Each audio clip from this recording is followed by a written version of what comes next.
Thank you for downloading the Total Soccer Show. Today's show is sponsored by Health IQ, the life insurance company that wants to reward you for being healthy. If you run at least 10 miles per week, then you can get a discount on life insurance with Health IQ. Go to healthiq.com/TSS. That's healthiq.com/TSS. The link will be in the show notes to learn more about Health IQ and to get a free quote.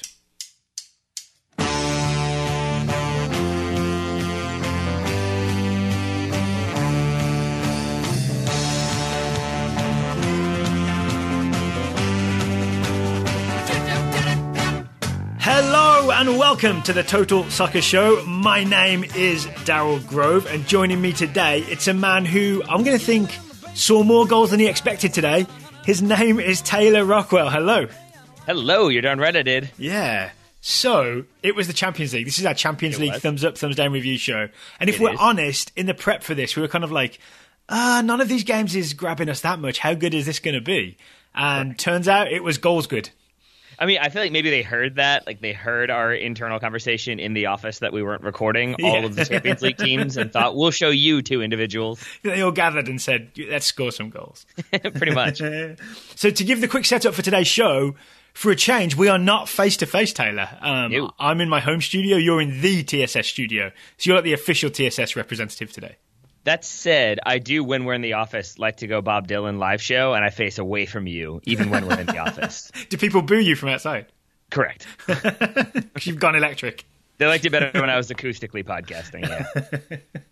Or talking, as it's also known. Also that. Right. That's funny. So we are going to do thumbs up, thumbs down Champions League review, even though Romelu Lukaku doesn't play until tomorrow. Later in the show, we've got some listener questions and lots of very exciting scouting reports to come. Shall we begin, Taylor? Do you want to start with the thumbs? You got any thumbs for today's games? Yeah, I do. I'm going to say... You better have, right? Because it's the whole concept of the show. Indeed. I'm going to say thumbs down to whatever is happening at Borussia Dortmund. Can I start with that one? Yes. So Dortmund, already in a lot of trouble coming into this game, had only gotten 2 points through the group stages so far. And they continue to have 2 points. They lost at home 2-1 to Tottenham. They went up 1-0. They ended up losing 2-1. Not great, and certainly not great in terms of their overall run of form. And they're officially in the Europa League if they're lucky, right? I'm looking at I'm looking at the group table here, Group H. They are 8 points behind Real Madrid, and another 3 points on top of that behind Tottenham now. They are level on points with Apoel Nicosia. Mm-hmm. And I think it's going to be interesting on that final day to see who does get that Europa League spot, in as much as that can be interesting. But it's going to be, Borussia playing Real Madrid, Tottenham playing Apoel. I have to believe that both Tottenham and Real aren't going to be playing their strongest possible teams in those two fixtures. Well, so it's worth trying to finish top, so maybe we can talk about that when the time comes around there. That works for me. But in the meantime, I've got some specific thumbs for this game, if you prefer that. I'm going to say thumbs up to start to Danny Rose's persistence. It's basically Danny Rose's energy that leads to Tottenham's equalizer. Does he win the ball back?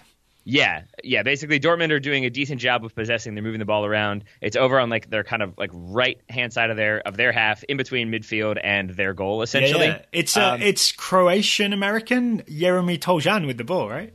Is it so? That's the one I can't tell. Is it Toljan or is it Yarmolenko with the ball? I think it's Toljan. Yarmolenko lays it after him, and Toljan just definitely makes sure that he's never going to get called up to the US men's national team. But he wasn't interested anyway.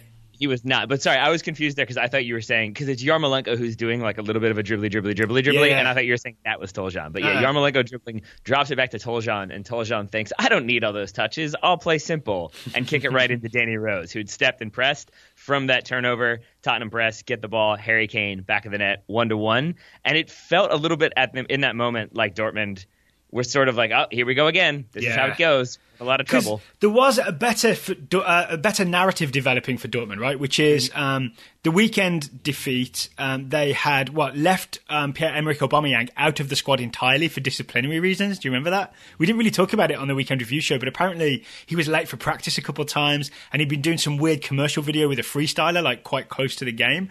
So Peter Bosz was just like, "All right, you're out." I don't know if you saw this, but on the Dortmund bench at the weekend, they didn't fill the bench because there was one match day player who was just told to do one. So for Aubameyang to score the opening goal of the game, it suddenly did feel like a turnaround, right? And that Yarmolenko assist that was kind of, it wasn't a back heel, but it was like an in-step backwards flick type thing. It really felt like maybe Dortmund were back. Also an important note for you aspiring journalists out there who are going to do like minute by minute or match day coverage, don't write your article until the game is over. Because if you started writing that like, oh, Dortmund are back, Aubameyang's in form, it all worked out, suddenly they've lost, things are terrible, never mind, that article needs to be shelved. But working journos would tell you that you have to do it that way. Yeah, right? You have to start really, on it so you can file it quickly. Otherwise, the complaint will be, oh man, the Guardian took like an hour getting their match report up. That's a good point. All right, you got me there. And to be fair, it's not as though like the winning goal for Tottenham came in like the 90th minute, so then everything really needed to change. Yeah. It came in the 76th, so that was plenty of time for them to change it. But I also want to say, with that one in mind, thumbs down to Mark Bartra's MLS assist for that Tottenham goal. Talk me through it, because I've got credit to Dele Alli, because he got the assist after Danny Rose won the ball, then he gave it to Ali, and Ali squared it to Kane for the equaliser. And I believe the winning goal is Dele Alli sort of battling in the corner and then getting the pass to Son to score the winner. So double assist for Dele Alli. You are correct. Now, to go back to the initial part, when he's like kind of battling to begin, he's sort of holding the ball up, seeing what's on, and he gets pressured by Mario Götze to his left, and then I believe, and it's Mark Bartra coming in to kind of like put pressure on him when he's facing away. And the hard thing to see here is that basically the camera is sort of close up on this sequence, and then it cuts to a wide angle right when the chaos happens. But I froze it and watched it like frame by frame. And basically what happens is Mark Bartra actually gets a poke on the ball. He pokes the ball away from Dele Alli, and it hits off Mario Götze and goes back into the path of Dele Alli. And now the two Dortmund players are sort of out of position. Bartra does everything he can-ish to get back into position and try to win that ball back, but Dele Alli absolutely just holds him off, plays that ball, and here we are with Son with the winner. But it definitely starts with Mark Bartra playing it off of his own player, so I'm considering that an MLS assist. I credited that to just some Dele Alli skill. I thought that was a move that he'd done, not Mark Bartra banking it off people. It looked like it at first, and that's what I'm saying. Right when he goes to do the move, the camera cuts to a different camera, and in that cut is when sort of suddenly the ball is loose, and I couldn't figure it out. But if you watch, it's just Mark Bartra's little toe that pokes that ball away that starts it. I'm sure Bartra will appreciate you pointing that out. Probably not. All right, so sticking with this game, I want to give a thumbs up to Roman Berkey for proving me wrong. Fair? I know why you're doing this, and it's cruel, and it's accurate. No, well, so on the last show, I blamed Berkey for 2 goals, right? Mm-hmm. For both the goals that Dortmund conceded at the weekend. And I think I asked the question, are we just seeing the lowlights of Berkey? Like, why is he even employed? And does he have other saves that we're not seeing? And then I think in this game, I actually saw his value in that he did make a couple of really, really good saves. I think one from Danny Rose, and I can't remember who the other one was from, but he really had some saves to keep Dortmund in this game. And I think you didn't keep listing, by the way, just to add for a second there, because I believe I'm correct in saying that Tottenham had 4 total shots on target. So I'm going to say you saw 2 saves and 2 goals. He saved half of them. But he also had to exit this game with a head injury as well, right? So Weidenfeller actually did come in towards the end. But what I'm saying is, from watching this game, I can't say I paid really close attention, but I at least saw the upside of Roman Berkey in that he made some saves. Because I mostly just see him making mistakes the last few weeks. Alrighty. Well, do you have anything else about this game, or can I use your making mistakes as a way to transition into another game? I'm going to make it hard for you by saying that Tottenham are now 3 points clear of Real Madrid at the top of Group H, and let's see you segue from there, Rockwell. A team who are still top of their group, but maybe not in as dominant a position as they would like, is Liverpool, who went into this game. Thank you. Went into this game 1 point ahead of Sevilla. They stay 1 point ahead of Sevilla. They were 3-0 up. This one finished 3-3. So I'm going to say a mixed bag as ever for Liverpool this season. Yeah, no kidding. Do you have anything else you want to say about this game? Because I have something really specific that occurred to me watching it. I think I know what you want to talk about, but maybe not. So I'm just going to say the stat that I saw just before we started recording. I'm going to say thumbs down to Jordan Henderson. 55% pass accuracy, 0 tackles won, 0 aerial duels, 0 clearances, 0 crosses, 0 shots. Not ideal from Jordan Henderson. Ooh, okay. Yeah, not good.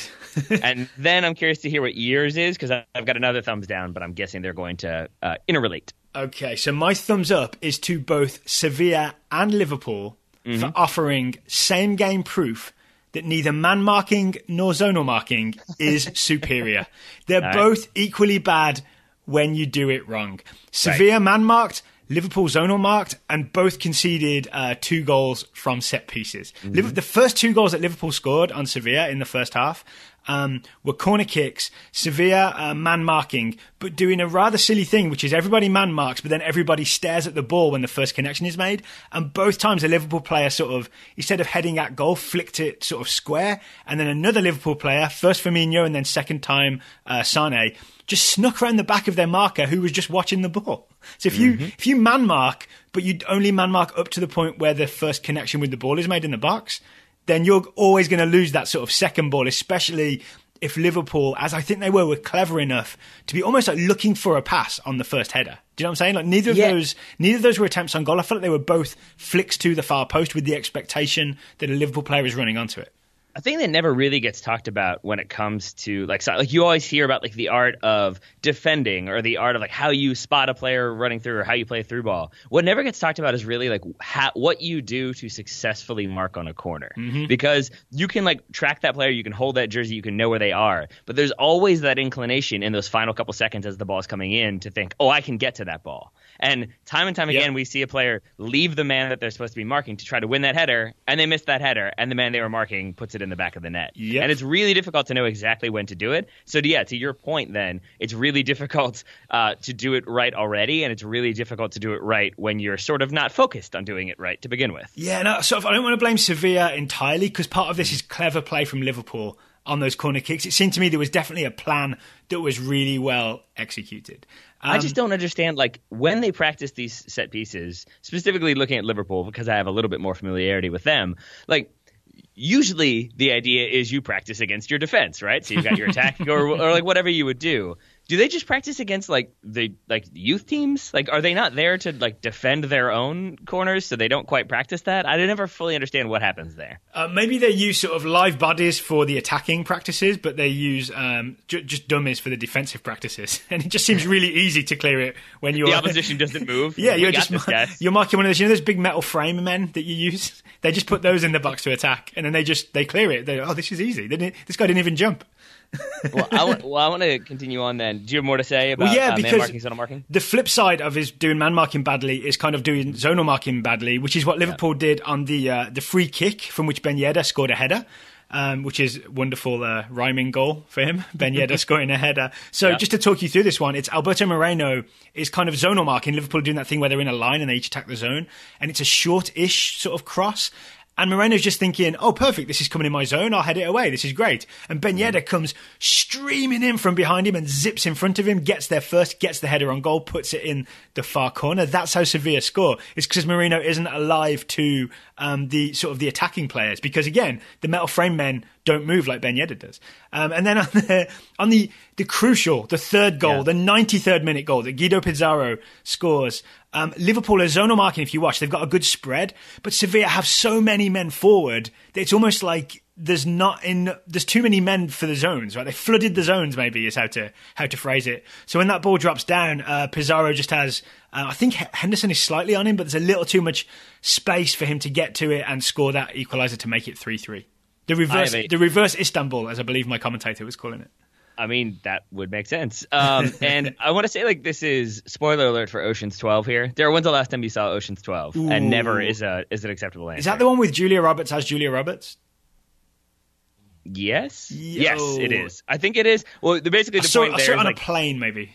I think they steal the thing that they're supposed to steal, like, in the beginning of the movie, but you don't know it until the end that they already have it, and they go through this elaborate ruse. And that's what this equalizer felt like, that it's like all the Sevilla players in the box, everybody, like, trying to make different runs, and everybody, like, really, really going for it. And then, Pizarro just sort of like, oh, okay, cool, I'll just poke it home. Why not? like he was sort of the decoy who just stood there and was like, oh, cool, the ball went to me? All right, cool, I'll poke it home.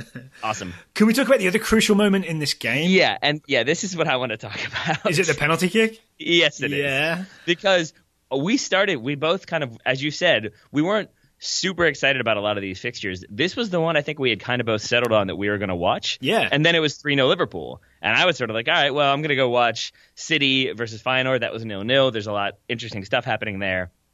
And then I got a text from you saying, when you get a chance, take a look at the the penalty and what led to the penalty. And I went and looked at it, and I watched it, and I also saw all of the comments on like the match thread on Reddit, and it was all Liverpool fans. Number one, hating Moreno, and number two, being like, we're gonna lose this game or we're gonna draw, like guaranteed right now. And I was really surprised to see that is actually how this went down. It is. So to talk you through this, it's Liverpool. I'm not sure what they're defending, if it's a set piece or it's from open play. But I'm not sure they knew either, so don't worry about it. The ball pops loose. Coutinho, who had done a really good job, I thought, of playing sort of midfield to allow Sane and Salah and Firmino to be the front three, kind of skillfully brings the ball down and lays it off to Alberto Moreno, but also does it to Moreno in his own box, which is a little bit under pressure, right? And then Moreno, I don't know if he panics or just there's a bobble or something, but he just miscontrols the ball and it goes under his foot, right? And then Ben Yedder darts in ahead of him, not for the only time in this game, I'll say. Takes the ball, and Moreno just makes a kind of clumsy, I'm going to call it a panic poke to try and get the ball back. And Yedder, I'm going to say exaggerates, but there is contact and he goes down and it's a penalty kick, right? So you can't blame Yedder, you can blame Moreno, and you can maybe 10% blame Felipe Coutinho for having a little too much faith in Moreno's first touch. Yeah, I think so. Again, it always goes to former co-host Albert's point of like, don't make the referee make a decision. Yes. And in this situation, there's definitely contact. At first, I thought when you sent it to me, the way it looked when I saw it like in like full speed, I thought you wanted me to see it so we could have a conversation about whether or not it should have been a penalty. Yeah. And then I never want that conversation. Yeah, I know. So then what I realized is like, oh no, you want to be on level footing as we berate Alberto Moreno. Alberto Moreno, excuse me, not Alberto. But yeah, and and he basically steps on Ben Yedder's toe. Yeah. And I think it looks bad. It definitely looks like it's sold by Ben Yedder. It probably is a little bit, but it is also the case, as we've talked about before. He gave him something to sell, right? True, but it's also when you're running at full speed, it takes a second to realize. It really does. And if you're going at full speed and somebody steps on it, you might be focused so hard on, I'm going to get that ball, I'm going to keep it in play, and I'm going to get a shot off, that it takes a second to recognize, like, wait a minute, my foot isn't where I thought it should be as I'm running at full speed, and now I'm falling over. So yes, he sells it, but I also understand why there is that little bit of a delay before he goes down. And regardless of all that, there is just obvious contact. So there it is. I don't know if you noticed this, but one of the substitutions that Jurgen Klopp made soon afterwards is he brought out Coutinho and Alberto Moreno for Chan and for James Milner, excuse me. And I really thought that it was like punishment for that moment and that would fix it, but turns out no. All right. Well, my final thing I want to say about this game, because no, it did not, is that I'm going to say thumbs down to Liverpool for making me like them, because I was watching this while my wife was like doing work at her desk. And at one point, Sadio Mane did Sadio Mane things and got a shot off. It went just wide. And I audibly was like, ooh, Sadio Mane. Yeah. And she turned around. It's thrilling, right? She turned around and legitimately looked at the TV and then looked at me and said, are you cheering for Liverpool? And I was like, I don't even know anymore. I don't know what's happening. It was a frightening moment for me, Daryl, and that's all I want to say about it. So instead, I want to talk about advertisers. Can we do that? Oh, yes, we can. But first, just worth pointing out, the reason Taylor's saying that is because he's a Manchester United fan. Sadio Mane crosses rivalries. How about that? He's that good. I think that's true. As you alluded to, today's show is sponsored by Squarespace. Squarespace is the sponsor that I'm very excited to have on the show. Not least because it is a product that we use, Taylor. TotalSoccerShow.com was built using Squarespace. I like that you've moved on from it, like from the they're a big advertiser and we've got them to they're a product we use and really really enjoy. Well, no, the first ad read was the most exciting because I'd been waiting for maybe like 3 years to get Squarespace as an advertiser. Yes. I'm very very excited about that. But also I think it's worth it's not worth just selling Squarespace on the basis that we're excited to have them as an advertiser. Right? It's worth selling. It's worth selling Squarespace on the basis that the product genuinely is a really, really great way to sort of host your website and manage your website. And don't take just my word for it. Take the word of the listeners who have been emailing in to say they've taken us up on the Squarespace discount and started hosting their websites on squarespace.com. So first, 57-4 Soccer Academy switched over to Squarespace. You can take a look at fsfsocceracademy.com and you can see exactly what they've done there. And a second website that I won't reveal because I think it's private is listener Jared is getting married, and Jared and his wife-to-be have hosted their wedding website using Squarespace, using the TSS discount. How about that, Taylor? We're involved in a wedding. I want to say, first of all, an honor. Second of all, Right? That's big time, because there are those like wedding websites that kind of make it easy, but they're a little bit cookie cutter. Mm-hmm. And yeah, if you want to do something different, that's the nice thing about Squarespace, right? Is that you can you have those templates out there that make it easier to design the site, but there's also so many options in terms of customization that it looks like a unique website, but is easier to build than, say, starting from scratch with any other service. Yeah, and if I was making the pitch for Squarespace, which actually, I don't know why I'm saying what if, because that's exactly what we're doing right now, right? It is the perfect balance between being able to just sort of drag and drop a template and not having to know anything. And if you're like me, when you've always got just enough information and knowledge to be dangerous and to break something that's more complicated, Squarespace is perfect, because then you can you can meddle with it and you can change bits of code here and there, but the basic template stays in place, so you can't really break it unless you try really hard. That's good. And if listeners are interested in experiencing Squarespace, trying it for themselves, Daryl, what can they do? Well, they can go to squarespace.com, and then you can get a free trial, and you can set up whatever website you would like to launch, right? So if it's a blog, if it's a podcast, you can use Squarespace to sort of host your podcast or create an RSS feed. If it's a portfolio of maybe some photography, or if it's an e-commerce platform, you can go to squarespace.com, excuse me, very important to say that right. And you get a free trial to set it up, get a feel for it, see if you like what you can put together. And then when you're ready to launch, you use the offer code TSS, 3 little letters, TSS, and you get 10% off your first purchase of a website or domain. So TSS at squarespace.com for 10% off. Alrighty, should we move it back on to thumbs up, thumbs down? But before we do, I want to say thank you to Squarespace for sponsoring today's show. Now, Daryl, in what direction are your thumbs pointing, and why? My thumbs are pointing up for Phil Foden. Foden of U17 World Cup fame, England's future, made his Manchester City debut in the 1-0 win over Feyenoord. So also thumbs up to Pep Guardiola for being brave enough to put Phil Foden on the field at 0-0 with Feyenoord. But thumbs down to the Manchester City teammates on the field who seemed very reticent to actually pass the ball to Phil Foden at all. This was weirdly concerning me. It was really strange, because like sometimes there are those moments where you'll say like, hey, did you see that? And I'll have missed it, or vice versa. And in this situation, I was watching it being like, why won't they play him the ball? And then you texted me and I was like, okay, so we're both seeing this. Something odd is occurring.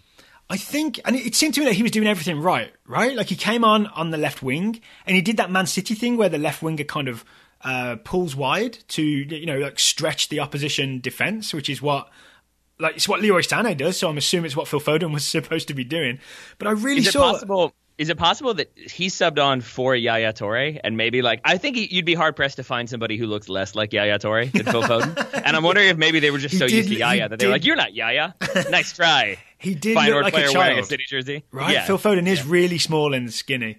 Yeah. But maybe it was also that Foden was gesticulating so much, because he made it very obvious when he wanted the ball. He was very confident in that regard, right? So maybe that maybe Bernardo Silva was looking up and being like, you want this too much. I'm not giving it to you.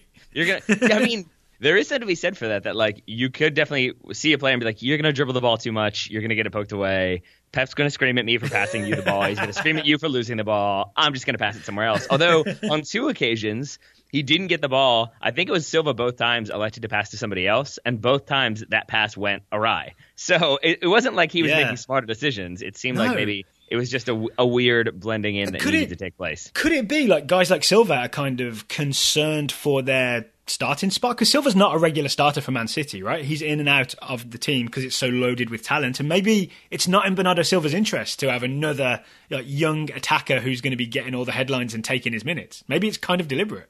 I wouldn't go that far, just because I'm ready for conspiracies. I mean, well, first of all, I always am. But in this situation, that doesn't necessarily make Silva look any better. It makes it look like he is holding onto the ball too long and not playing the smart pass. Whereas the best way to succeed is to play your own game and play it well and not worry about what anybody else is doing. What I did like is towards the end of this game. I should say Raheem Sterling scores after Phil Foden comes on. How about I say that? Because I'm going to say thumbs up to Raheem Sterling, but I'm going to say thumbs up to me for being nice to Raheem Sterling. Why is that? Because I'm pretty sure that's what made the difference. Because I said, in the Premier League this weekend, he had a lovely assist and played really well. And tonight he gets the winner in the 88th minute, and it was a lovely give and go with Ilkay Gundogan that set this up. It was really good work from Sterling to drop the ball back to Gundogan, drifts away from his man, then sprints in behind, gets that ball back. Good finish. Well done, Raheem. But the best thing about this goal, because I was so focused on Phil Foden, I really was, I was barely watching anything else. As that move is happening and Sterling is scoring, Foden is still out on the left in space with his arms on the air calling for the ball. If you rewatch this goal, is he calling for it to celebrate it? No, he's calling for it. Like after it goes in, obviously he's celebrating like everybody else. But in the whole build-up, he's like, "I'm wide open, pass me the ball." He really, really wanted it. All right, then. I mean, he's trying to make a difference, man. He's trying to get in there. Prove it. And Why not? I don't know if you noticed this, but he wandered, in the end, he kind of got bored of being out on the left and kind of wandered in field and just went looking for the ball and got himself a few touches and did only sensible things, as in he just got the ball, laid it off, did some really some good simple soccer.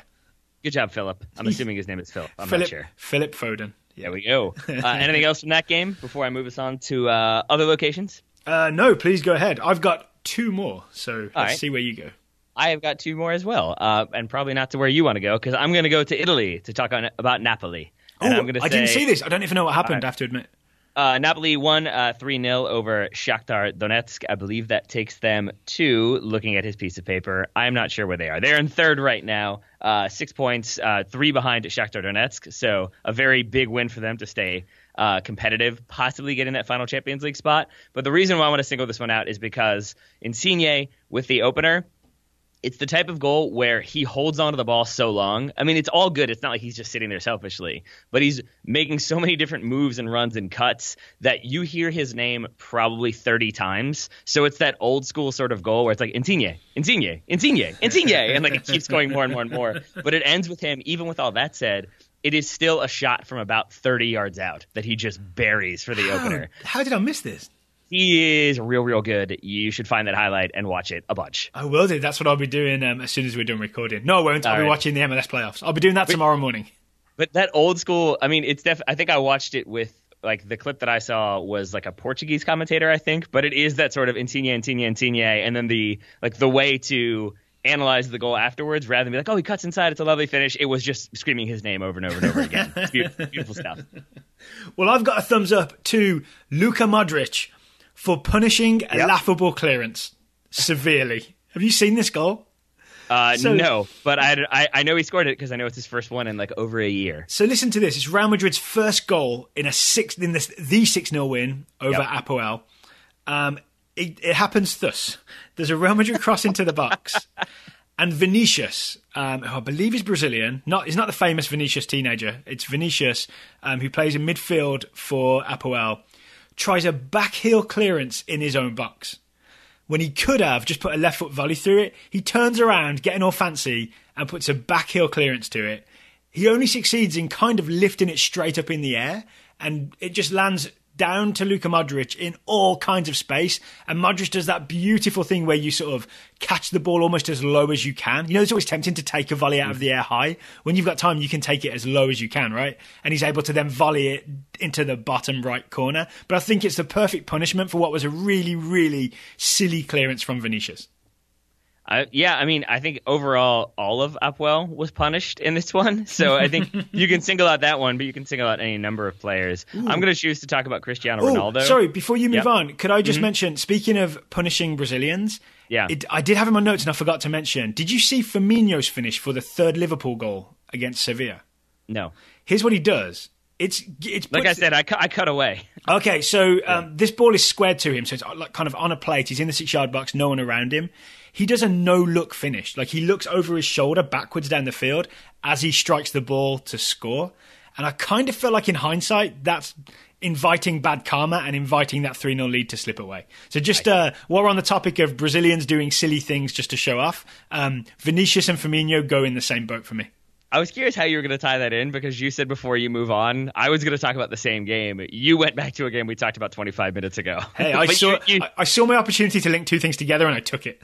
You tied that bow well. But I'm going to say thumbs up to Cristiano Ronaldo for loving the Champions League. And I say that because he has 8 appearances, 8 starts in La Liga this season. Do you know how many goals, Daryl Grove?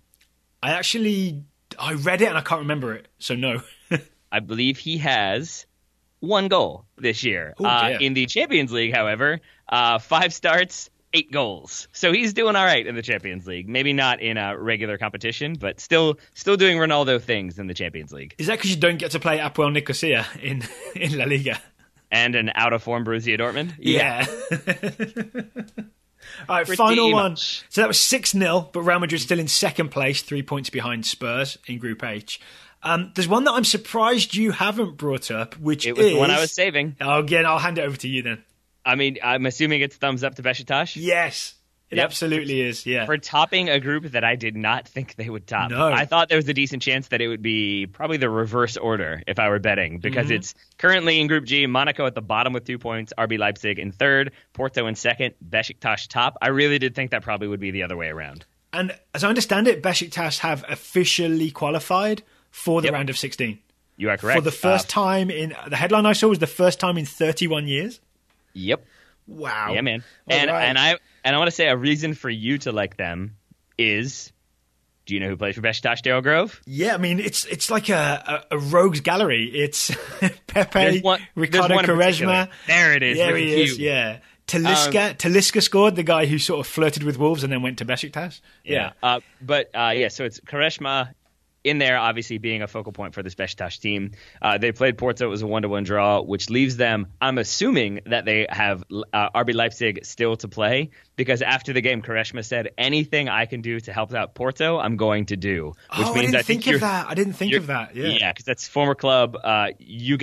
I'm excited to see the highlights from that Besiktas Leipzig game, because I think that's going to be him going insane to try to make something happen. Yeah, it's I've just pulled up the schedule on my phone. It's at Leipzig next match day. Besiktas travel to Leipzig, and then the other game is. Oh, that's good, because Timo Werner won't get a headache. That's good. It's good for Timo Werner, who I think also had 2 goals today, right? Yeah, but we don't need to talk about that. We don't need to focus on Timo Werner. We don't, but we do probably need to talk about another advertiser whenever you have a moment. Oh yes. So today's show is also sponsored by Health IQ. Health IQ is a revolutionary life insurance company that wants to reward you for being healthy. If you are healthy enough to be, say, a runner who can run 10 miles a week and does run 10 miles a week, then you are qualified to get a lower life insurance rate via Health IQ. So Health IQ sort of have the research to prove that people who are runners have a 30% lower risk of mortality and a 45% lower risk of death from heart disease, just because obviously running is good for you, but this also comes from actual research. You know, sometimes people say, Taylor, oh, well, research says. I have the actual journal here that Health IQ are pulling their findings from. It's the Journal of the American College of Cardiology. It's the old Harris Whittles joke. When people say studies show, they're probably talking about one study.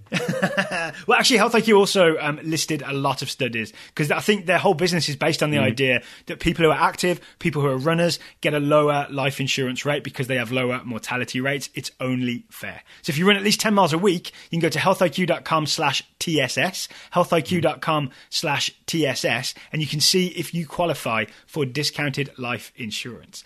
As part of this ad, Taylor, I looked up who's been running the most in the Champions League. I haven't incorporated the data from match day 5 because only half the teams have played, right? So it's kind of unfair. But as total distance covered over the first 4 match days, which player do you think covered the most ground? All right. And I'll give you a clue while you think about it as well. He ran 48,052 meters, which is the equivalent, well, it actually is when you convert it, 29.86 miles. More than a marathon. Not a very good clue, but thank you for that. Is it a player that I've heard of? Yes. Is the question that I was going to ask. Yes. Okay, because I wasn't sure if it was going to be like one of the players for Apoel or something like that. Well, interestingly, I did look after match day 5, and the top player is, I believe, Fred, who plays for Shakhtar Donetsk. So it is kind of literally the teams that are chasing other teams that tend to do more running, which obviously makes sense, right? But I will say that the player who was top after match day 4 is someone you've very much heard of, and he plays for a team that runs around a lot and has the ball a lot. How about that? Okay. I'll give you one question. I think I know who it is. I genuinely think I know who it is. Who is it? Based on the way you said that and the excitement that you said with it, I feel like it's a team I don't like. And I feel like it's Kevin De Bruyne. It is Kevin De Bruyne. Did you look this up? Did you cheat and look this up? No, I did not. Oh. It really was the way I was thinking. A team that runs around a lot, that's probably Man City. And then the way you said that gleefully. And then I was thinking, who runs the most? And my first guess was going to be David Silva, but I feel like he doesn't run as much. Raheem Sterling was up there too, but I feel like Kevin De Bruyne is the one, mostly because when we first talked about him with Man City, we talked a lot about how he's the one who springs the counterattack because he's in their box and he launches it. So I thought of him making those sort of 100-yard runs every 5 minutes, and suddenly it all added up. My clue to you was going to be he gets pink cheeks when he runs. That would have been a giveaway. That's slightly more noble than the actual distance kept. Do you promise me you haven't accidentally Googled this? Yeah. Yeah? All right. Why would I do that? I don't know. To win? I know you like to win. To win what? I'm not sure. The Health IQ quiz, I guess. Your respect? You've already got it. Oh, really?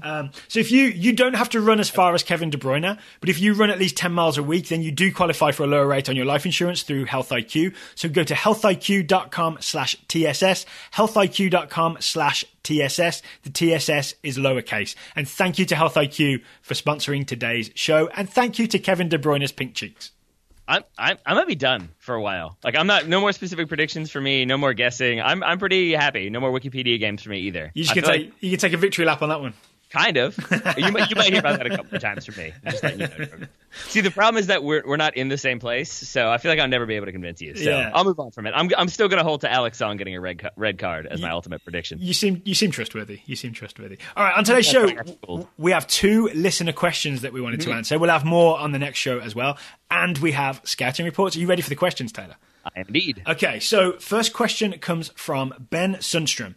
Ben says, in Christian Pulisic's Players Tribune article, he talked about getting players to Europe early to develop, as Pulisic did, right? He went when he was 16.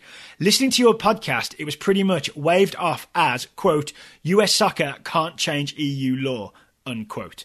I want to come back to that, Taylor, when we answer this, because I think that was me doing the waving off, and I think I might have been wrong. But Ben says, that got me thinking. I'm currently working on getting my Italian citizenship. I qualify through Ancestry, and the same is true with Hungary and many other EU nations that you can qualify through Ancestry. Most of the process is getting documents, like proof of lineage, and paying some application fees. Could US Soccer, the federation, assist promising kids in getting dual citizenship while helping find a good club situation in Europe? Would that be ethical/legal? It brings the possibility of the player deciding to play for the other nation, right? But is it worth the risk to get those kids over to Europe when they're 16, like Pulisic and his Croatian passport that got him there, or when they're 18, like instead of having to wait till they're 18, like say Josh Sargent has had to? Mm-hmm. So do you want to clarify before I give my thoughts on this one? Yeah, so the thing I should clarify is when we talked about this was after the Portugal game, maybe, in the review. We just read Pulisic's Players Tribune article where he had talked about, one of the things he said was it really helped him that from the age of 16, he was in the Dortmund U19 team in their academy and sort of competing for minutes there, and it was a higher level, and more players need to get over to Europe. And he was there because he had that Croatian passport through his grandfather, but he thinks that US soccer should lobby to change the law, right? And I honestly thought that it was an EU law that prevented Americans from going there at 16. Turns out it's a FIFA law. I think I had a back and forth with Patrick Keeler on Twitter where he sort of nudged me into researching this further to clarify it. So FIFA Article 19 is all about preventing sort of trafficking of young players without ethics, essentially, so that you can't join a team until you're 18, you're an adult. And then there are some exceptions to that. And one of the exceptions is you can do international transfers from EU nation to EU nation. So you can, from 16, if you're an EU citizen, you can move around. And that's what Pulisic did. He got a Croatian passport and then theoretically kind of moved from Croatia to Germany, even though he was really in Pennsylvania. Not to take us down a rabbit hole here, but isn't there then a rule that like he couldn't have moved to England, right? Or wasn't there a thing where he could move to another German team because he wasn't yet 18? Isn't that also part of the rules? No, that's about you can't do so many transfers within a certain amount of time. Gotcha. Okay, yeah. Cool. I'm with you now. I think so anyway. So to Ben's question, I have to say, while you've already done your mea culpa, I'll do the same, because when I first read this, I was like, immigration is so much harder than people think it is. And you've heard me talk about this before, about how I get frustrated when like sitcoms, it's always a sitcom, and it's always when the male lead and the female lead who are in love, when they have they're on the outs, she always goes to like some other country and comes back with her new attractive foreign boyfriend. That doesn't happen. It takes forever to get somebody into this country. So I would kind of had that approach until I started reading about it. And yeah, there are countries out there, like, you can qualify if your great-grandfather was born there. There are lots of stipulations. There are lots of things you have to prove. Yeah, I mean, we're talking about two different things here, right? Like, I'm a person who immigrated to this country because I met a girl, my now wife, right? And I had to do all the paperwork and all that to come in and do that. But what we're talking about here is like essentially finding lineage in your family that links you to a European Union country, and then just proving that lineage and getting that passport. So but this isn't the same as the sitcom boyfriend situation. It's not, but it's related, because when you go, like, if you read like different websites about this, you'll see like, look and see if you have any Irish lineage. But if you look into it, Ireland, like, it has to have been your grandfather was born there, I think. Or it's like it's much more specific than I think people think it is. Basically. Yeah, you're right. Each country is different, but it tends to be that it's not like if you can find Irish citizenship that goes back like 200 years, that's probably no good. It has to be within a certain time frame. And I think the Pulisic example is a good one. His grandfather, I think his name it was Mate, M-A-T-E, Pulisic, was like Croatian and came over to the United States. So he's only, 2 generations back. That's how Pulisic was able to claim his Croatian passport. Yeah. So there are definitely outliers, though. So Italy, for example, as I said, I think, like, again, there's lots of like if and if and if and if and if then, but still, And so to Ben's point, I think if you did have somebody who's like dedicated their life to figuring out bureaucratic loopholes and obstacles to make things happen, and a lot of it is like, if you want to go for the Italian route, you have to apply for it all, I think, in Italian, so you've got to deal with that as well, which makes sense because you're applying for the citizenship. I don't think that's how it works. So I mean, that is something they could do. I think to his question of, is it ethical? Yeah, I think so. I mean, if you've got the connection there, if you've got the lineage, then sure. Is it legal? Obviously, because they're the one who's giving you a passport. So, I mean, if Italy gives you a passport, then I'd say, that's pretty legal. So let's get to the heart of the question, though.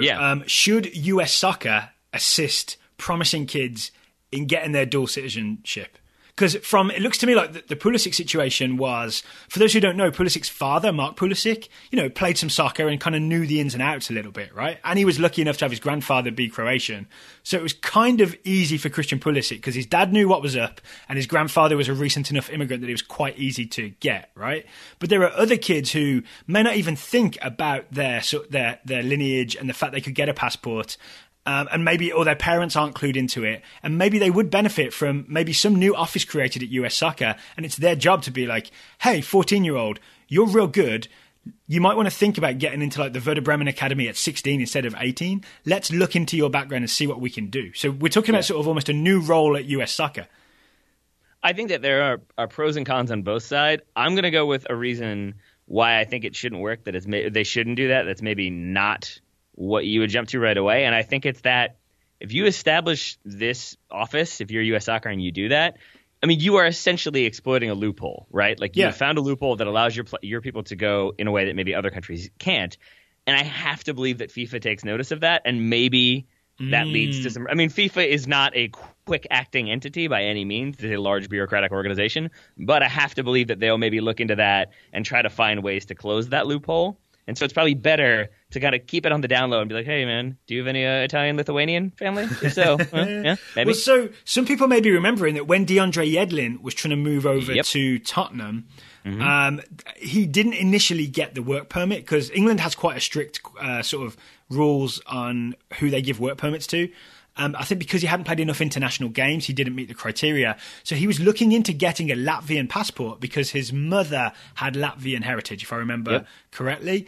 But then, so I read up on this a little bit today. Then what happened was Yedlin won the sort of special appeal to the UK Immigration Office based on sort of special talent. They gave him the work permit anyway, so he was good. He didn't need the European Union passport. But that was going to be his sort of workaround, was to try and get that Latvian passport, because Latvia had just recently, I think 2012, joined the European Union, which opens up the whole of Europe to you. So it is a thing that's possible. But I think the worrying thing is that even if we did establish this new role for US soccer, I think it's still the majority of kids won't be able to take advantage of it. Yeah, I mean, I think that's definitely true. I think it also, like, yeah, then it creates problems of, like, who are you extending this offer to? Who are you going to provide services for? Do they have to be paid for? Then you've got another pay-to-play situation. Yeah. And I also genuinely think that you could have sort of some ill feeling. Pay to paperwork. Yeah, exactly. I mean, yeah. I mean, that is something you'd have to do. But I also do even wonder if there would be, and this is getting into a territory that I'm not quite comfortable with, but whatever. Like, I do also wonder if there could be some bad blood. Like, you look at Tim Howard, who I believe it's his mother was Hungarian. Yeah. And, like, basically, I think her family had to flee for political reasons. Mm-hmm. So then if somebody else is like, oh, my great-great-grandfather was, like, Hungarian. I just wonder if that would be sort of like, yeah, that's kind of annoying to me. And even though it's, like, great that you've got that, like, but, like, there are very different reasons why we both have a Hungarian passport. And I could see that as being sort of a frustrating thing in a locker room that, by some reports, is already sort of divided along strangely passport lines. Before we move on, can we address the other part of Ben's question, which is this idea that does it bring the possibility of that player then deciding to play for the other nation? Because I think that is a problem. Like, what if there was a young Yedlin and someone had sort of spotted his talent at 16 and said, hey, you might want to go to Europe one day. Let's get you that Latvian passport we've been talking about. Mm-hmm. But then maybe Latvia call him up when he's like, Latvia call him up earlier than the US call him up. And suddenly you could lose him to Latvia. Maybe that's not the best example because maybe Latvia is not as attractive a national team. I was really wondering if you were going to try to make Latvia as this like hotbed of soccer fun or something. But you know what I'm saying? Like, you could end up with a Giuseppe Rossi type situation. Yeah. If there's a player whose lineage is Italian, then he could get caught up. Or Ireland, I think, is a very similar one because Ireland, like, kind of semi-regularly looking for players to sort of bolster their roster depth. I think there is a danger that you lose players by doing that. I think the actual answer is just get better at developing players here in America. That would be one answer. Yeah, I think so. I definitely think that's a fair one. That's the long-term answer, right? But to your point, like, I think, wasn't it Matt Miazga that, like, Poland were kind of looking into? Yeah, but I'm not definitely. sure if he had a Polish passport at that point. Or, like, it was basically, like, so I think that's why he got that game. He got that one game under Klinsmann in a World Cup qualifier just to make sure, Yeah, but I do wonder if he already has the passport, if there's, and, like, is playing there because that's the easiest place for him to go with a Polish passport, is he sort of like, well, I kind of play here now. I'm in the area. Why not? So there is a risk. So it's a two-edged sword. Things can be two things, Daryl. I don't think we've hit on a definitive answer, but we have definitely looked at it from every angle, which I think is about the best we can do here. But I'll say, if nothing else, that's the type of question I love, because it is one where I read that and I was like, no, this is so, no. And then the more I read it, the more I researched, the more I read. I was like, okay, interesting things. How about this for a definitive answer? Can we kind of split the difference and maybe just say that US soccer should at least have on retainer somebody sort of these things? Yeah, some sort of immigration or sort of nationality passport type expert, just so they at least have got someone they can go to fast if there is a similar situation in the future. Yes, and I know time is of the essence. We've got games to watch. Yeah, MLS games kick off in 25 minutes. But I want to say, like, and I don't know if this is already a thing that occurs. I have not looked into this at all. This has just come to me right now. I would think that it would behoove the U.S. Soccer Federation to have somebody who does the opposite, though, and helps players who are eligible to play for the U.S. national team get those passports. Because I do know in certain situations, I think John Brooks is one. I might be very wrong there. But I know there are players. No, it's Terrence Boyd. Terrence Boyd is the one who, like, has never spoken to his father before. His father was a serviceman. Then his parents split up. I think that's who it is. And in that situation, like, it's a guy who doesn't really know his dad, has never spoken to him, but needs to get him to sign off so that he can then get an American passport. I do think U.S. soccer would be helping those guys if they had an intermediary who was like, I'll go do that. I'll go take care of that. You don't have to deal with that situation. All right, retainer it is. All right, second question today comes from Charles Testrake. Charles says, ever since that unspeakable night in Trinidad, I have not been able to watch a single soccer match without getting angry. I have, get ready for this next bit, Taylor, I have unsubscribed to every single one of my soccer podcasts except yours and have not worn any of my US national team or Liverpool gear. My question is simple. How do I learn to love soccer again?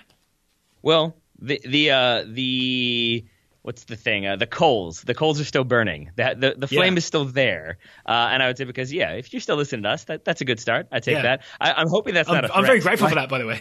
I know, but on the other side, is that a threat? Like, so tell me why I should like soccer. Otherwise, unsubscribe. Unsubscribe. I mean, I think really the answer is pretty simple, and it's the answer with any time there's failure, be it personal or whatever else in your life. It's that you got to get back up and keep going. And that really is the thing. I did not want to watch that Portugal game, but I know it made me more inclined to watch future US games because I've already kind of watched that first one. Yep. It's when you get dumped and you go on your next date. It might not be the best date in the world, but you're back out there doing something, right? Yep. And exposure therapy, right? Yeah. I think, we had this conversation with, I think Duffy brought this point up on Yellow Card Pod when we appeared on there on Sunday, which was that he really didn't think there was any need for that Portugal game in November, and he didn't really see the point of it. But even though this wasn't the original point of it, it served the purpose of sort of just making you watch the US again and getting over it, kind of. That's what it did for me. I would even say for us, Taylor, the shows we did, we felt kind of a responsibility, right, to address what had happened with the US national team. So we spent the next few shows after that Trinidad game really head on looking at some of the problems and talking about it. For me, that really helped me because it was almost like working through the things that were upsetting me and facing them head on and thinking about them. It's better than just trying to ignore them. So I would almost say just expose yourself to soccer and learn to love it again just by embracing it once more and not avoiding it. Agreed, with a caveat of current soccer. Because I think if you... don't go rewatch that Trinidad game. Well, no, but even before that, because I think there is probably a desire to I'm going to go look at happier times when Brian McBride scored that diving header in 2002, or when Ernie Stewart scored a goal in 94. Like, oh, that's going to make me feel better. And that is the equivalent of like watching the videos like of you and your ex-girlfriend like in the park and going to the zoo and having like, whatever. And it's like things were great back then. And now it's all terrible. That just makes it worse. Well, the just good watch news some is games, have some fun. There is a future to get excited about, right? The only silver lining is that there really is this generation of exciting young players coming through. Tyler Adams, Weston McKennie, who played in that Portugal friendly. There was even, I saw the news today, Taylor, just before we hit record, that they have called up the new generation of under-17 players ready for the 2019 under-17 World Cup. There's a whole new US U17 team now with George Bello and I think Gianluca Busio and people like that in there. So it's a reminder that there's this current young generation coming through like McKennie and Adams. There's another generation behind them like Carlton and Durkin and Sargent. And then there's another generation coming up behind that. So maybe just look to the future and get excited about that instead of worrying about what happened in Trinidad. And I think Travis Clark and I are going to be talking about that on this week's Top Drawer Soccer Show. Lovely. Depends on when that roster gets officially released. But yes, we will be discussing that and many other things. I would say, Daryl, to your point, though, about youngsters, if Charles is looking for a way to get back into it, I would say this weekend is a perfect game to go watch because it's Schalke and Dortmund. And I think that's a very good game because it's going to be fun. It's going to be a very lively crowd. But you've potentially got two young Americans featuring in that game to some extent, and I think that's a good way to get back into it. Well, we'd expect Weston McKennie to play for Schalke based on form and based on the fact that he's fit. The worrying thing for Pulisic is that he missed the Tottenham game. I'm not sure we mentioned this yet, right? He missed the Tottenham game with the same muscle injury he had this weekend. I think you said it very briefly in the beginning, and I do wonder, on the one hand, I was like, well, that's not good, but on the other, it might also be that Peter Bosz kind of looked at the table and thought, I'm counting on Madrid to lose to Opwell like for us to maybe be able to make it into the knockout rounds. So why don't I rest Christian Pulisic for another game and have him fully fit and ready to go in a game that we absolutely have to win in the Bundesliga? Yeah, that's fair. The way I'm choosing to see it. All right, are you on board with me calling it the Paul Revere Derby, or is that still not a thing? Why? Because it's the River Derby, Schalke, Dortmund, and Paul Revere is an American hero, so the Paul Revere Derby. Sure. I was like, the British are coming? I'm confused. Yeah. I mean, he's not... You don't have to take it literally. I think you kind of do. All right. Shall we quickly move on to scouting? Yeah, let's do that. All right. We have got 11 scouting reports. That seemed like a good symbolic number to go with. So whole team? With. Is one of them a goalkeeper? No, I don't think so, unfortunately. So someone's going in goal. Someone's going to play rush goalie, as discussed on a recent show. Up first, Beth Jolly and Alex Barone scouting Kylian Mbappe, 18-year-old French forward for PSG. Kylian earned his 9th and 10 caps for France's senior national team, starting and going the full 90 in France's 2-0 victory at home against Wales on November 10th, and in their 2-2 draw away against Germany on November 14th. He had an assist in each match, so not bad there. He did not play in PSG's league match this weekend, but that has not stopped the rumor mill from linking him with a move to Real Madrid. Again, that's all fueled by these sort of financial fair play implications, what might happen there at PSG. PSG might have to sell to balance the books in terms of financial fair play, but not in terms of how much money they actually have. Yes. Get Mbappe racking up those international caps as well. Not bad. Up next, Luis Mitchell Jr. is scouting Jonathan Gonzalez, the 18-year-old American defensive mid at Monterrey. Jonathan got the start again for Monterrey versus Tigres in his first Clásico Regio. So I had this figured out. The Regio Montano means the sort of derby of Monterrey. He played a full 90 minutes, touching the ball 31 times, shutting down passing angles and playing high-energy, stingy defence. He earned a smart yellow card. The announcers heaped praise on him ad nauseum during the broadcast, using words like extraordinary and brilliant. I had an extra bit of news come my way today. I'm wondering Jonathan if it's the same thing that I've got. Go ahead. Is it? I think it was Jersey Jonathan sent this to me. That essentially I'm not sure who it is, but a Mexican journalist said that he's ready to see one of the veterans sort of basically knock Jonathan Gonzalez down, or he's waiting for one of the veterans to do that. And Gonzalez tweeted back, "Keep waiting." Yep. I enjoyed that immensely. Oh, so exciting. Up next, Katie Sutton scouting Katie Cousins, 21-year-old American midfielder at the University of Tennessee. Katie Cousins' season came to an end when Tennessee lost in the second round of the NCAA tournament to Washington State on penalties. After 120 minutes of play, the game was tied 2-2. They lost 3-1 on those penalties. Cousins had an assist in the 20th minute when her teammate headed her well-placed corner kick in the goal. Cousins also scored the Volunteers' only penalty in the shootout. This ends the University of Tennessee's excellent season, in which they spent much of the year ranked in the top 25 and returned to the tournament for the first time since 2012. Up next, Louis Graf is scouting Joshua Kimmich, the 23-year-old German Look at that pronunciation. At Bayern Munich. Thank you. Woo. A short documentary is coming out about Kimmich. Mm-hmm. Also, the Bundesliga YouTube channel made a video featuring all of Kimmich's assists and goals. And Lewis's channel was featured in the video. Oh, how about that? Lewis's channel was featured in the video. This past weekend, Kimmich played all 90 minutes in Bayern's 3-0 win against Augsburg. In the 11th minute of that match, he dribbled past 4 or 5 players and later assisted Lewandowski's last goal with a beautiful cross. Kimmich's going to tear it up at the World Cup. I would say that's a fair statement. Kim and Oliver Debu scouting Will Hughes, 22-year-old English midfielder at Watford. I know what he did. He hurt David Moyes, didn't he? He sure did. Wow. Well said, Daryl. You continue your streak. Will Hughes made his second consecutive start for Watford since his summer transfer from Derby County, and in the 11th minute scored on his very first shot in the Premier League. He added an assist in Watford's 2-0 win over West Ham, thus thoroughly ruining David Moyes' first match at the helm of West Ham.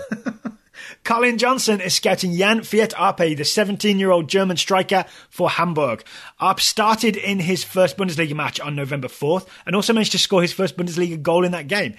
He's now Hamburg's top scorer for the season with 2 goals. He's been heavily linked with moves to Man City, Chelsea, Tottenham and Arsenal, and reportedly turned down an offer to sign for Chelsea. I have to interrupt for a second. Have you seen this quote? Because it's going to make you incredibly happy. No, and I haven't read it yet. He turned down the offer, down Chelsea, stating, "It won't make any sense to leave my team and move abroad at the moment. I hardly achieved anything and have virtually no experience in professional football." Oh, Jan Fiat Arpe. That's the sort of level-headed, smart thinking that's going to keep Bobby Wood out of that Hamburg team. I laugh because I'm crying. Yeah. Steven Hernandez scouting Keaton Parks, 20-year-old American central midfielder at Benfica B. Keaton Parks saw minutes with Benfica's first team this weekend in their Taça de Portugal match against Vitória. That's the cup. Yes, it is. Vitória de Setúbal. He came on in the 71st with Benfica leading 1-0. He looked calm on the ball, used his 6'4" height to win aerial challenges, and made a great pass to open up the VDS defense and practically assisted on Benfica's second goal. That practically was in quotes, so make of that what you will. So I tweeted last night the individual highlights of this, so you can see every touch that Keaton Parks had in that Benfica game. It's also on our Facebook page, so please go find that. And I found both those things via the Scuffed newsletter. The Scuffed newsletter usually features some individual highlights of young Americans often playing overseas. I'm very excited about Keaton Parks. 6'4", big blonde hair, really like eye-catching in that you can't miss who he is. And now he's playing for the Benfica first team. These are exciting times, Taylor. They are indeed, my friend, but we have many more reports to get to. Okay, Ira Jersey is scouting Ashley Sanchez, the 18-year-old American attacker for UCLA. Okay, I don't know if UCLA is still in the tournament. We're going to find out. Even with no shots on target, Ashley was the bright spot as UCLA beat Virginia 2-1 to advance to the quarterfinals of the College Cup. UCLA conceded an own goal in the 6th, but then Sanchez drew a penalty in the same minute, which Jesse Fleming converted. UCLA are good. They got Ashley Sanchez and Jesse Fleming. UVA had a player sent off in the 85th and in the 89th. Sanchez intercepted a pass, dribbled across the 18 from left to right, played a through ball from the top of the D to Nico Rodriguez, who slotted home the game winner. UCLA faced Ira's local side Princeton on Sunday night in the quarterfinals. There we are. Todd Ito scouting Takafusa Kubo, 16-year-old Japanese attacking midfielder for FC Tokyo. Kubo was recently caught up to FC Tokyo's first team, which Todd thought meant he would get some game time with the first team. So far, that has not been the case, and Todd notes, while it is disappointing to not see him get first team minutes, I have to remind myself he's only 16. He certainly is. So, John Adams, not that one, is scouting Shane Harrison, the 20-year-old English striker for Tottenham. Harrison played the full 90 in Spurs' 3-2 loss to Chelsea in the Premier League 2 on Saturday. Chelsea opened the scoring just 2 minutes in, but Spurs equalised in the 11th when Cheyenne ran onto a through ball from Marcus Edwards and had the option of finding Shiloh Tracy, making an open run on the far post, but took the striker's prerogative and slotted home near post. That'll work. Love it. Final one, Brooks Gatzemeyer, scouting Nuhu, 20-year-old Cameroonian left back for Seattle. Nuhu, he has multiple names, but he goes by Nuhu. Yeah. Nuhu got his full national team debut for Cameroon last weekend, playing 90 minutes in a 2-2 draw. He wasn't directly involved in any of the goals, but the play-by-play commentary that Brooks was able to find stated the satisfaction came from the left back. Nuhu was master of the situation. Meanwhile, this seems like a fitting note to end on. The Sounders advanced to the Western Conference Finals and will face Houston Dynamo for a chance to repeat as MLS Cup champs. Also, Nuhu gave his first interview of the season with his mentor, Jimmy Traore, as translator. Interesting. Yeah, so speaking of that game, we're going to watch Columbus v Toronto and I've forgotten who's at home, but Houston versus Seattle tonight. And we'll have a review of that up probably like early tomorrow morning, I think is the best way to phrase that, along with some listener questions. Meanwhile, thank you to Beth, Alex, Lewis, Katie, Lewis, Kim, Oliver, Colin, Stephen, Ira, Todd, John and Brooks for the scouting reports. If you'd like to join the TSS Scouting Network, it's totalsoccershow.com/join. And I want to say, final thing, shout out to Matt Showalter on Twitter. He just tweeted us, quick plug for away days. He got his away days kit. He lucked out, Daryl Grove. He got Sheffield United. Yeah. If ever there were a time to get a Sheffield United jersey, it's now. CCV-tastic. Yes, sir. All right, Taylor, thank you for taking the time to talk to me today. Right back at you, buddy. Listeners, thank you for listening. We are going to go watch the MLS playoffs, and we'll be back with our review of those games and some more listener questions tomorrow morning.